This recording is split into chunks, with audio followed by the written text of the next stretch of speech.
Nós estamos no capítulo de número 16, Apocalipse capítulo 16. Neste nós temos aqui as 7 taças da ira de Deus, nós começamos a vê-las, e pelo menos os 5 primeiros flagelos, ou as 5 primeiras pragas derramadas por estas taças, que foram dadas pelo Senhor aos seus anjos, já foram vistas por nós. Estas foram voltadas principalmente para Jerusalém do primeiro século. E esta é uma confirmação importantíssima à medida em que nós estudamos a palavra de Deus. Por exemplo, você pode ouvir a leitura de textos do Antigo Testamento, ou até mesmo pregações ou estudos do Antigo Testamento em sua igreja, e se questionar se são válidos, ou se são apropriados, ou por que nós os utilizamos ainda hoje, qual a função deles. Porque, sim, de fato, pastor, estas coisas aconteceram, mas elas se cumpriram na história. Elas aconteceram, mas isso já passou. Mas aí nós tomamos o Novo Testamento, nós chegamos no Apocalipse, e o que é que nós percebemos? Que aquilo que o povo de Deus no primeiro século não observou, não guardou, agora estava acontecendo, e outras coisas estavam para acontecer ou por acontecer, porque eles se esqueceram da aliança. Lembrem-se que o que Israel experimentou nas primeiras incursões, a primeira foi a incursão assíria, depois a devastadora incursão babilônica, foi cumprimento profético do que o Senhor já havia falado ao povo através de Moisés, antes do povo entrar na terra de Canaã. Se vocês não observarem estes preceitos, se vocês não confiarem pela graça e viverem a minha palavra, guardarem os meus mandamentos, vocês vão sofrer o mesmo que o Egito sofreu. Então você chega em Apocalipse e percebe as mesmas coisas, elas aconteceram. E estas são lembranças apropriadas para a nossa geração. Quando você estuda, por exemplo, a literatura profética, você tenta entender e interpretar os livros proféticos, é impossível que você desassocie a vida da igreja, o seu papel de proclamação, o que nós chamamos de tarefa querigmática, querigma, proclamação na língua grega, o papel da igreja como anunciando a verdade. É impossível que você chegue à conclusão estranha que nós vemos na sociedade do nosso tempo, de que a igreja não pode tratar, a igreja não pode falar, a igreja não pode pregar sobre política. Os profetas viveram em contextos históricos e políticos. É diferente de você usar o púlpito para promover candidatos, é diferente de você usar o púlpito para colocar candidatos nele, é diferente. Eu estou falando de uma monarquia que surgia e ao mesmo tempo a profecia que estava ao lado, para falar, para anunciar a verdade, para denunciar os pecados, para apontar os caminhos. Você tem então essa atividade profética sendo desempenhada naqueles dias, e ela é vivenciada então nos dias do Novo Testamento através do ministério apostólico. A igreja hoje ainda deve cumprir o seu papel profético. De que forma? Quando toma a mesma verdade, os profetas falaram baseados na lei de Deus, e nós devemos fazer a mesma coisa e mostrar no temor do Senhor quais são os caminhos que o povo de Deus deve trilhar. O que ficamos na última mensagem em Apocalipse 16, tratando do seguinte, que o que traz arrependimento é a graça de Deus. Se eu pudesse resumir aqui as 5 primeiras taças, o que traz arrependimento é a graça de Deus. A aflição por si só nunca conseguirá fazer isso. Então aquela ideia de que se você não vem pelo amor, você vem pela dor, ela não tem consistência bíblico-doutrinária, porque se a dor pudesse provocar arrependimento nos corações, se a dor pudesse trazer arrependimento às almas dos homens, o inferno estaria cheio de gente piedosa. E existe um verdadeiro mistério aqui para a rebeldia. Apocalipse 16 nos ensina que esses homens, afligidos por suas feridas, cobertos de trevas, ainda assim se recusaram a arrepender-se ou a se arrepender dos seus pecados. Eles morderam suas línguas de dor e ainda assim usaram essas mesmas línguas para blasfemar contra Deus. Chama-nos a atenção mais uma vez a realidade de uma nova pandemia.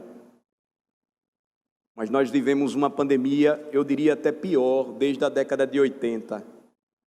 Eu me refiro à AIDS. E nem com isso os homens se arrependeram. Milhões de mortes e ainda hoje milhares de infectados. Tudo começou com a desobediência à lei de Deus. Os homens começaram a se relacionar com animais, sexualmente falando. Então, observem que o que produz arrependimento mesmo, de fato, é a graça do Senhor, a graça do nosso Deus. E aí, chegamos no capítulo 16, agora, do versículo 12 em diante, nós vamos nos deparar com um texto famoso. Na verdade, por conta do seu versículo 16, essa sexta taça aqui, que fala sobre a batalha do Amargedon. E aí é o título da mensagem desta manhã. Versículos de 12 a 16, ouçam com atenção a palavra de Deus. Derramou o sexto anjo a sua taça sobre o grande rio Eufrates, cujas águas secaram para que se preparasse o caminho dos reis, que vem do lado do nascimento do sol.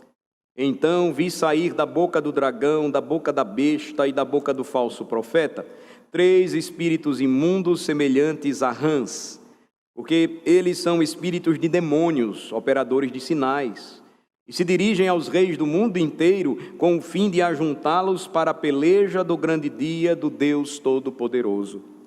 Eis que venho como vem o ladrão. Bem-aventurado aquele que vigia e guarda suas vestes, para que não ande nu e não se veja a sua vergonha.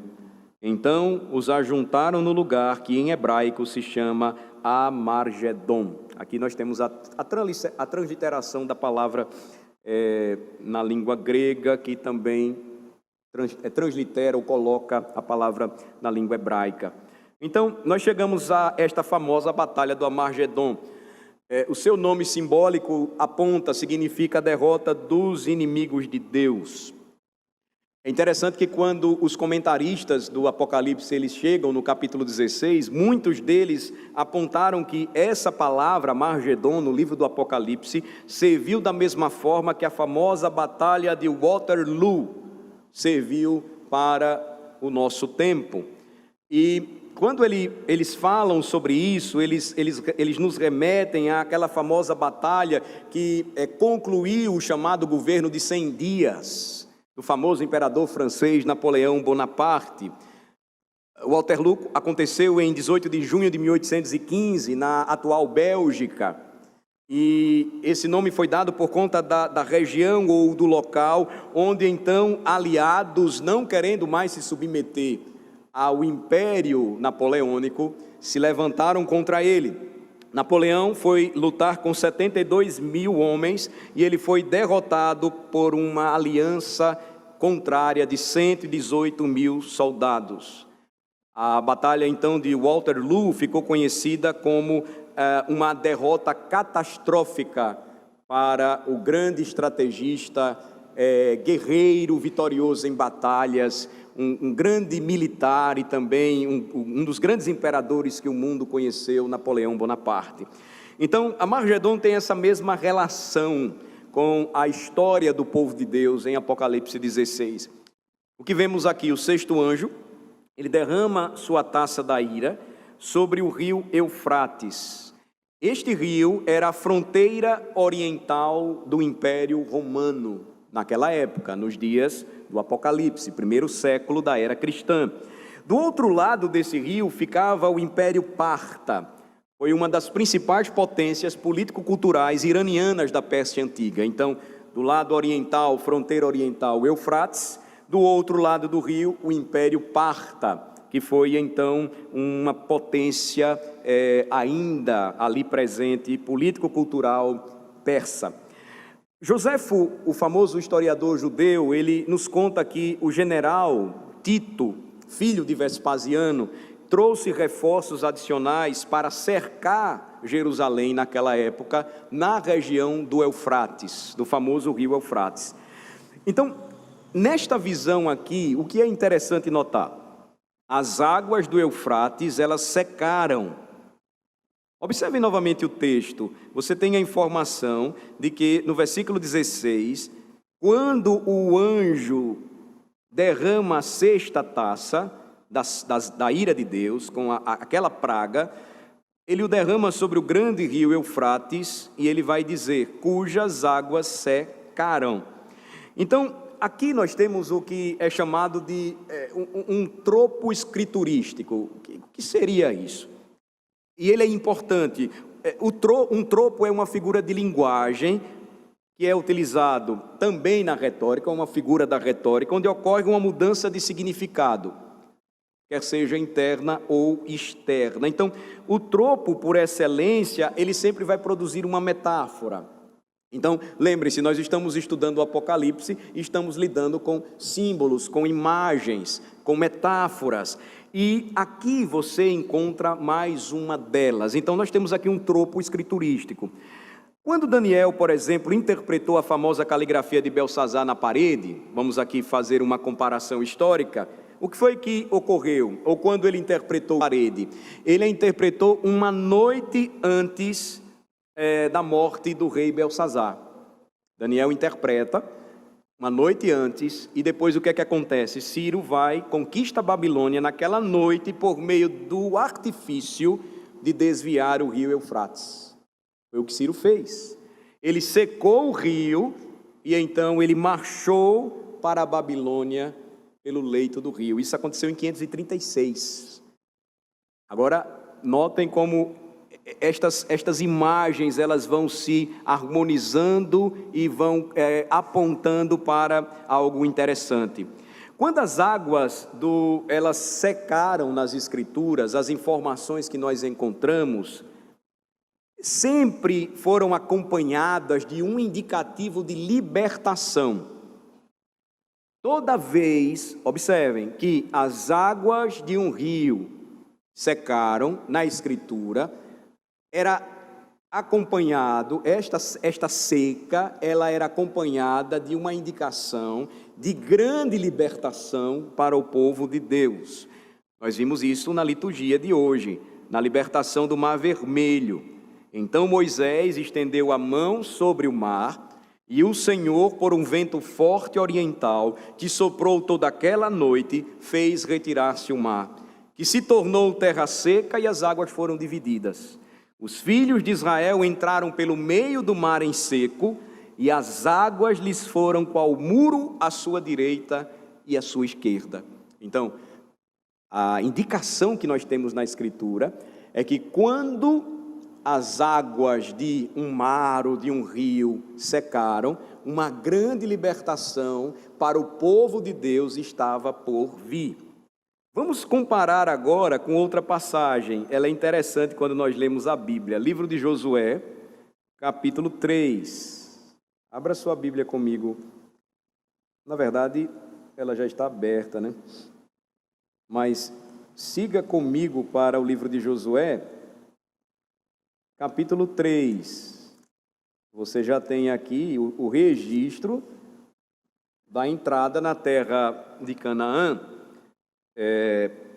versículo 9 em diante. Veja que nos estágios iniciais do ataque de Jericó, do ataque à cidade de Jericó, foi o que aconteceu. Josué 3, a partir do versículo 9. Então disse Josué aos filhos de Israel: chegai-vos para cá e ouvi as palavras do Senhor vosso Deus. Disse mais Josué: nisto conhecereis que o Deus vivo está no meio de vós, e que de todo lançará de diante de vós os cananeus, os heteus, os heveus, os ferezeus.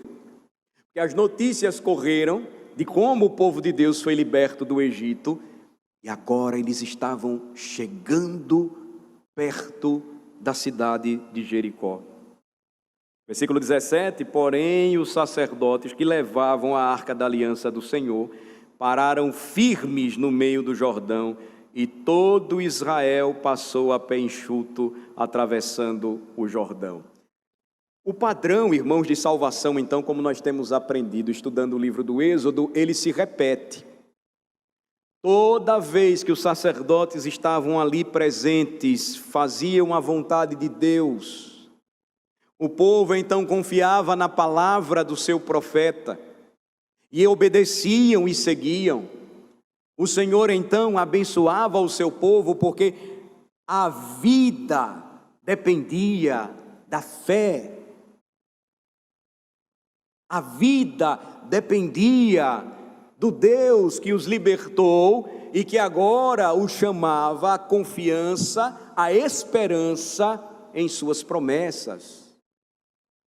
Esse conceito, irmãos, ele está tão longe de nós que, por exemplo, o que nós temos hoje, o nosso entendimento hoje por herança, quando nós falamos sobre esse assunto, ele é totalmente pagão. Mas como assim, pastor? Deus ensinou o seu povo no pacto de que a herança transmitida de geração em geração se dava por meio da fé, da confiança dos filhos nos pais, desta transmissão, deste ensino, desta caminhada. Se um filho negasse a fé de seus pais, ele não tinha direito à herança. Qual é o conceito pagão de herança? Sangue. Qual o conceito pagão de herança, ou qual o conceito pactual de herança? Fé. Fidelidade e amor ao Senhor, que redimiu não somente os pais, mas também os filhos. Este é um conceito que, observem, ele está presente até mesmo nos mínimos detalhes. Os sacerdotes, eles estão ali no meio do Jordão, porque toda a vitória do povo dependia da religião. Então, Israel estava para cair no primeiro século, Apocalipse 16, o juízo gradativamente foi revelado e ele ia se tornando cada vez mais grave, porque eles não tinham mais amor ao Senhor, eles mataram o Messias, não era mais por fé, mas por sangue. Nós somos judeus e vocês não são. Eles esqueceram que as promessas de Deus, elas estavam ali em Jerusalém, e as promessas de Deus, elas eram muito antigas, ainda nos tempos de Abraão, porque foram dadas lá, e aquele povo especial tinha que transmiti-las para as nações. Observem como isso é muito sério. Os mares e os rios, quando secados pelo Senhor, indicavam uma travessia vitoriosa e abençoadora da parte do povo de Deus. Então, quando você chega no capítulo 4 aí de Josué, versículos 22 a 24, diz assim: fareis saber a vossos filhos, dizendo... Notem que esta já foi a geração que entrou na terra, porque a geração de seus pais, porque não obedeceu ao Senhor, mas antes se rebelou, não entrou, com exceção de Josué e Calebe. Então, você tem aí: fareis saber a vossos filhos, dizendo, Israel passou em seco este Jordão. Por quê? Versículo 23, porque o Senhor, vosso Deus, fez secar as águas do Jordão diante de vós, até que passasseis, como o Senhor, vosso Deus, fez ao mar vermelho, ao qual secou perante nós, até que passamos, para que todos os povos da terra conheçam, notem bem, que a mão do Senhor é forte, a fim de que temais ao Senhor, vosso Deus, todos os dias. Javé é forte, Javé, vosso Deus. Javé fez com que o seu povo passasse triunfantemente pelo rio Jordão. Portanto, quando nós voltamos para Apocalipse 16, a expressão aqui, por favor, lá no versículo 12, voltemos para lá. as águas do Eufrates secaram, abrindo o caminho. Observem o final do versículo 12. Para que se preparasse o caminho dos reis que vêm do lado do nascimento do sol. Esta expressão aqui é que essas águas secaram ou secariam, abrindo o caminho para que os reis que vêm do lado do nascimento do sol destruíssem Jerusalém. Lembre-se, Jerusalém é descrita aqui, a Jerusalém do primeiro século. Ela é descrita aqui no Apocalipse, nesse momento de juízos de Deus, como a nova Babilônia. E agora esses exércitos estão reunidos, então, através do trabalho de uma trindade profana de 3 rãs semelhantes a demônios. Então, isso traz à nossa mente a praga de sapos que afligiu o Egito. Nós podemos depois conferir. Lembre-se lá em Êxodo 8, a partir do versículo 1. Então, lembre-se que Jerusalém também se tornou o novo Egito. Capítulo 11 do Apocalipse diz, no versículo 8, e o seu cadáver ficará estirado na praça da grande cidade, que espiritualmente se chama Sodoma e Egito, onde também o seu Senhor foi crucificado. Cristo foi crucificado em Jerusalém. Então, o fato das rãs aqui saírem da boca do dragão, da besta e do falso profeta, é um indicativo que os inimigos de Deus serão destruídos pela instrumentalidade de outros inimigos de Deus. Mais uma vez o Senhor lembrando, eu sou o Senhor de toda a terra. Senhor dos exércitos é o meu nome. A história das nações que antes abençoadas por Deus, hoje experimentam tempos difíceis, é prova de que o Senhor não deixa sem tratamento aqueles que rejeitam a sua aliança. Mais de 3.000 pessoas, um pouco mais de 3.000 pessoas, morreram com o desastre do famoso 11 de setembro de 2001, o ataque terrorista às 2 torres gêmeas na cidade de Nova York, do World Trade Center. Um dia antes, mais de 5.000 bebês foram assassinados pelos americanos. Uma nação rica, poderosa, saiu às pressas, como que enxotada de um país que estava sob o seu domínio militar.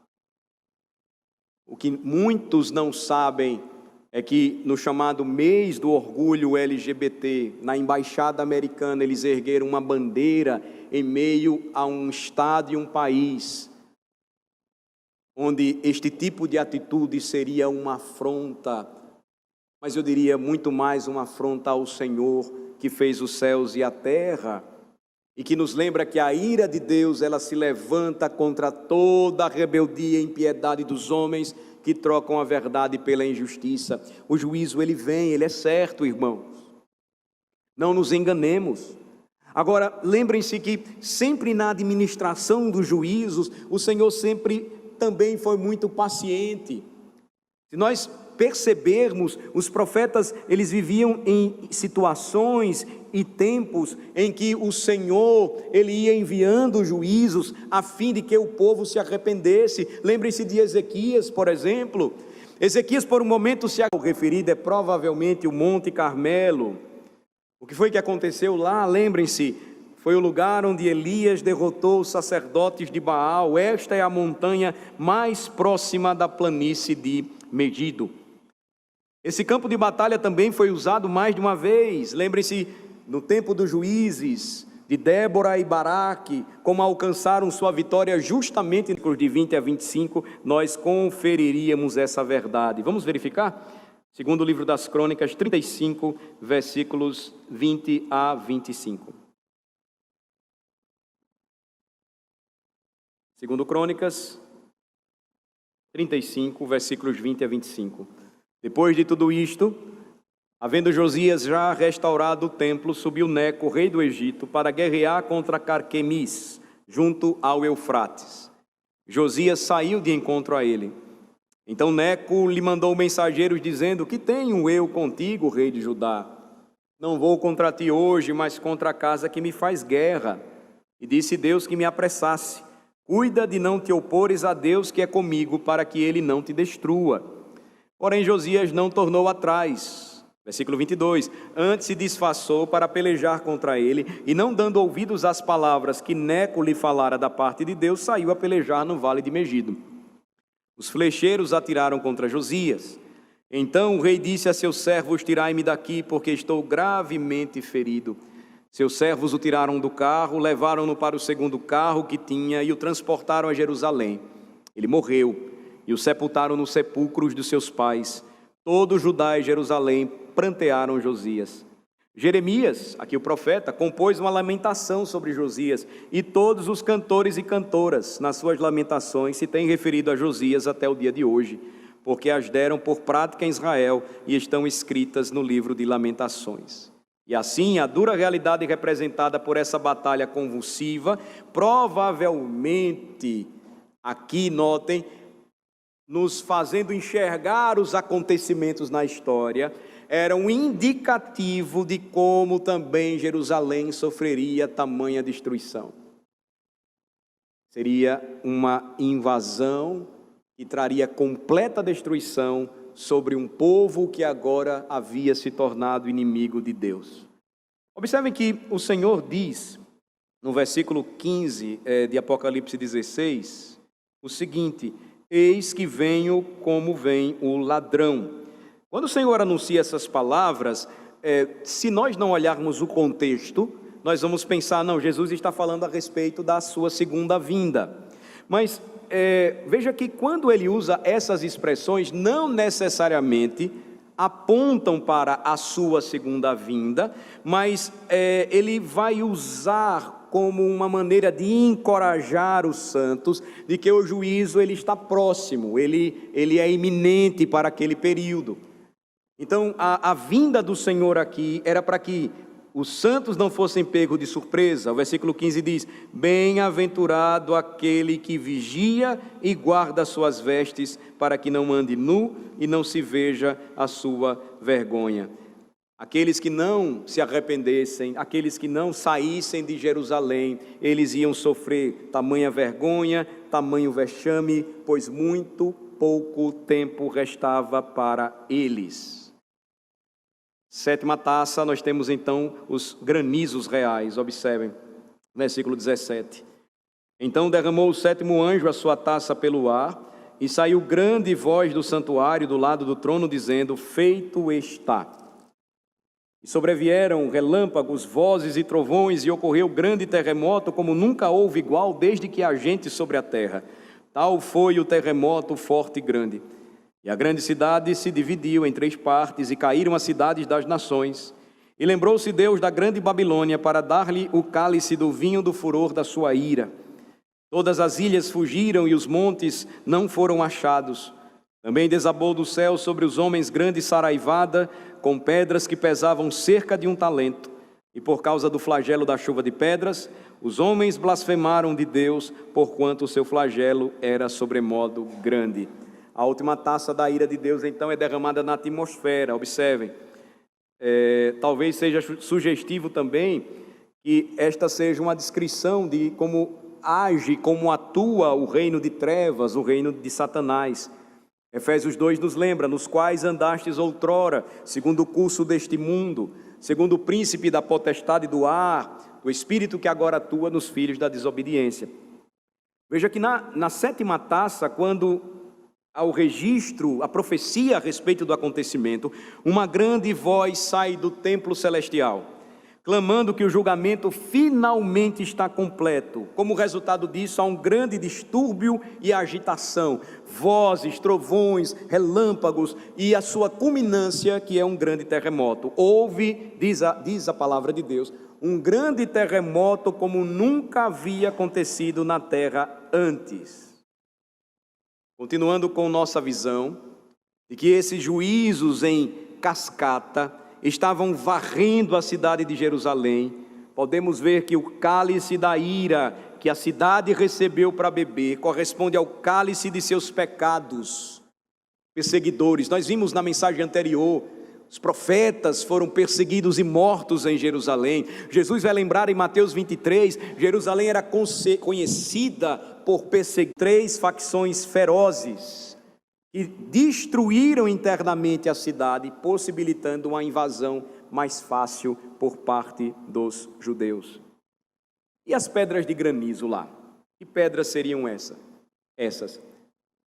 Existe um detalhe interessante e sugestivo em Apocalipse 16, e ele é encontrado nas famosas Guerras dos Judeus, escritas, a obra escrita por Flávio Joséfo. Elas são descritas pesando cerca de 1 talento, que se traduz em nossas unidades de medida hoje em cerca de 45 quilos. E a 10ª legião romana, ela possuía catapultas que podiam lançar essas enormes pedras, e detalhe, elas eram brancas, como granizo. Arrependei-vos e crede no Evangelho. Não é um povo que observa ou enxerga uma aparente derrota.